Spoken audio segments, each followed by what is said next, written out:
My name is Cass. I'm chatting with you all from a sunny Peoria, Illinois.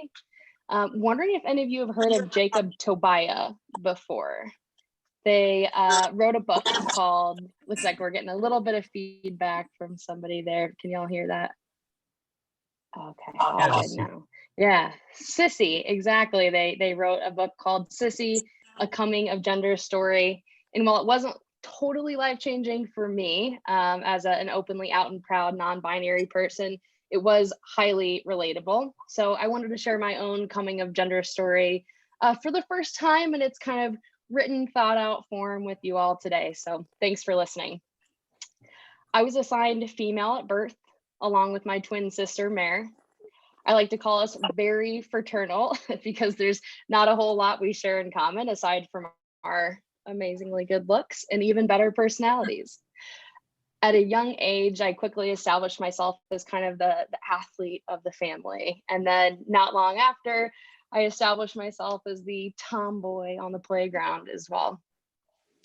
Whenever Mare wanted to play Barbies, I wanted to mow the lawn shirtless with my dad. When I asked for a Little Tykes basketball hoop, Mare wanted a Little Tykes dollhouse. If she was getting more Barbies, I was getting this cool doll called Construction Jack. We were always pretty different. My family also had to reconcile with the fact that I was a pretty determined young person. If they didn't give me the things that I wanted, I was going to figure out a way to go and get it myself, even if that meant literally pulling a tooth out of my mouth, raking the entire neighborhood's lawns covered in leaves, or selling soda on the side of the road. I was a pretty entrepreneurial kid, and for a long time, I just didn't really let people tell me no. The first thing I ever purchased was a book from the Scholastic Book Club, thanks to the Tooth Fairy, real life story. But the first really rewarding thing I saved up for was this huge, awesome remote control Hummer H3 at like 10 years old, and I still have it. It's awesome. For a long time, Mare and I were expected to dress like twins, always wearing the same outfits, bows in our hair, frilly socks, the whole thing. But I wasn't really about that life. The older I got, the more it became clear to me that these gender role things actually kind of mattered to people. It wasn't really cool for me to wear my and one boxers, D-Mac basketball shoes, and backwards hat anymore. I was a cute little twin girl after all. Lucky for me, I was able to find refuge and at least some affirmation when I started to play competitive sports. Not all my teammates really cared about putting on makeup and straightening their hair before games. A lot of them were just fine wearing basketball clothes and their hair in a bun all day long, and I was too. Besides, I thought to myself, did it really matter how we looked if we were good, hard players? Eventually, I caved to peer pressure, though, with my best friend taking me on mandatory shopping trips, teaching me how to do my hair and makeup, and sprucing myself up for the boys.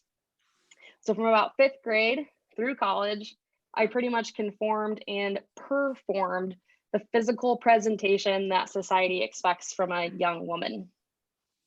Was I the girliest closeted non-binary human around? Absolutely not.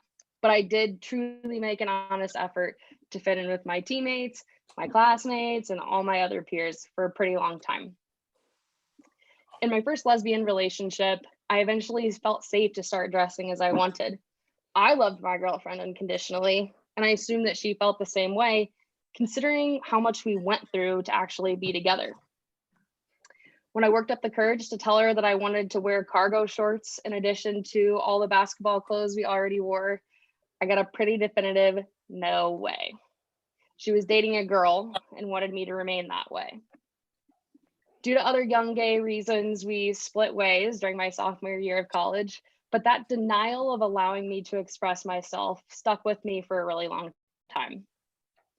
A couple years later, I met the love of my life and we started dating right around graduation time, that time when people get to start living their adult free lives or resenting it. But fortunately, she'd been one of my best friends through those 4 tumultuous years in school together, and she knew me better than most people.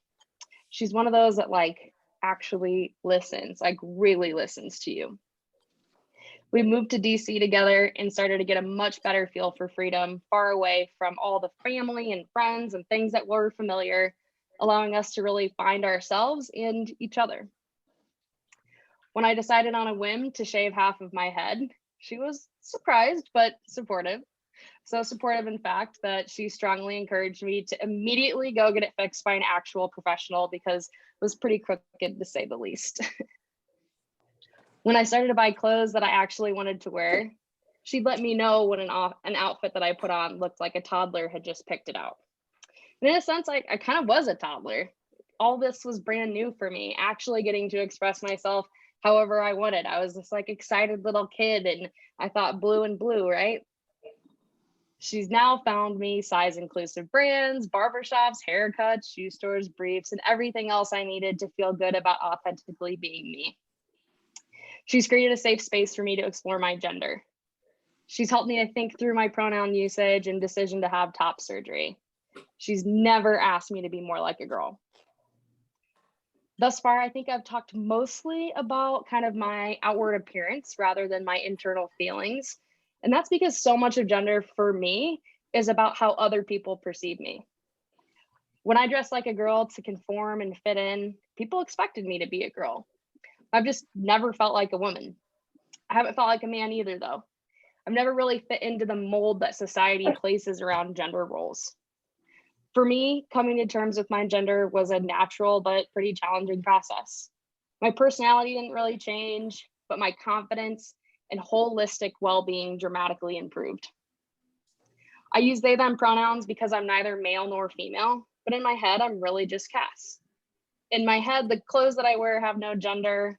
My attitude, my personality, the way I see the world, all of these things are genderless. Gender is a super tricky thing for everyone, even for those who identify with what they were assigned at birth. For me, I just focus on being the most me I can be, feeling my feelings, expressing myself, focusing on just expressing who I am, appreciating who I am, and asking for that same appreciation from my loved ones too.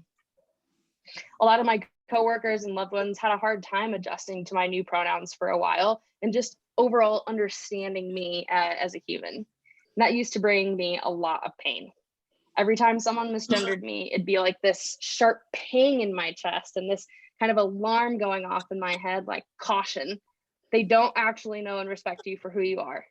This is not a safe space. Get out, right? Another hey girl comes by and it's the same thing, caution. They might expect something from me that I'm not equipped to handle. I've been living as openly non-binary for about 2 years now, and those alarm bells and pangs just don't really happen anymore. That's not to say that I don't get misgendered all the time, but through some awesome therapy, thorough reflection, and support from my nearest and dearest, I'm so much more comfortable and happy with who I am. I'm more aligned and grounded than ever. I even feel safe now within my own body, which is pretty cool. I feel like a big rubber ball when I hear the she, hers, and the hey girls and excuse me mans just bouncing right off me while I keep rolling right along. I'm not angry anymore. The people that know me respect me, and the people that don't respect me probably just don't know me well enough just yet. I, of course, still advocate for myself, but I'm so much happier now just being Cass. I'm just happy to be here. Thanks.